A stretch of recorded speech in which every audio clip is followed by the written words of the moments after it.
G20 summit के दौरान दिल्ली में जमीन से लेकर आसमान तक निगरानी रखी जाएगी। हवाई अड्डे के ऑपरेशंस में लगे एक विभाग के एक वरिष्ठ अधिकारी के मुताबिक सम्मेलन के दौरान भारतीय वायुसेना के लड़ाकू विमान पूरी तरह से सतर्क मोड में रहेंगे और आकाश से निगरानी रखेंगे। दिल्ली में आकाश में किसी भी संदिग्ध गतिविधि, यूएवी या ड्रोन पर कड़ी नजर रखी जाएगी। सुरक्षा के लिए वायुसेना के लड़ाकू विमान अलर्ट मोड पर तैनात रहेंगे। इसके अलावा भारतीय वायुसेना भी अपनी नई वायु रक्षा मिसाइल प्रणालियों को तैनात करने के साथ साथ अपनी हवाई चेतावनी प्रणालियों, राफेल समेत लड़ाकू विमानों को हाई अलर्ट पर रखेगी। वायुसेना ने दिल्ली हवाई क्षेत्र की सुरक्षा के लिए जिन वायु रक्षा मिसाइल प्रणालियों को तैनात किया है, उनमें मध्यम दूरी से सतह पर हवा में मार करने वाली मिसाइल यानी MRSM भी शामिल है। ये 70 से 80 किलोमीटर की दूरी से लक्ष्य को मार गिरा सकती है। सम्मेलन में दुनिया भर से 50 से अधिक VIPs और सैकड़ों VIP आ रहे हैं। ऐसे में दिल्ली की सुरक्षा बेहद खास हो जाती है।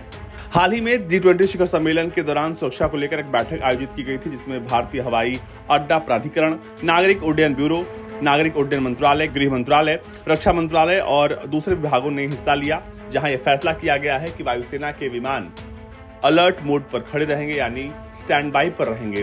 कुछ भी होगा तो वो तुरंत उसे हवा में ही एलिमिनेट कर देंगे।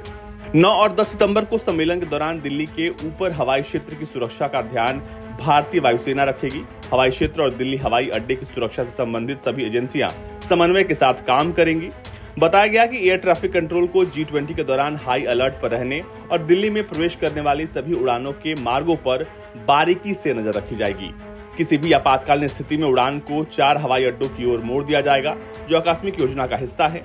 वहीं दिल्ली पुलिस ने G20 शिखर सम्मेलन के दौरान दिल्ली में नो फ्लाई जोन और यूएवी के उड़ानों पर पूरी तरीके से प्रतिबंध लगाते हुए नोटिस जारी कर दिया है। इस दौरान paraglider, paramotor, hang glider, UAV, USS माइक्रोकुलाइट विमान, दूर से संचालित विमान, गर्म हवा से गुब्बारे जैसी चीजों को यहां पर उड़ाना बिल्कुल अवैध होगा। इसके अलावा G20 के लिए पहली बार एक मोबाइल ऐप भी शुरू किया गया है। ये ऐप एंड्रॉयड और OIS दोनों पर डाउनलोड के लिए उपलब्ध है।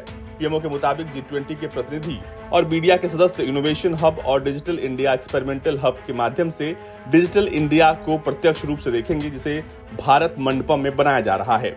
बैठक में इस बात का गौर किया गया है कि G20 के कुछ प्रमुख बैठकों की मेजबानी करने वाला भारत मंडपम में जमीनी काम की प्रगति संतोषजनक है।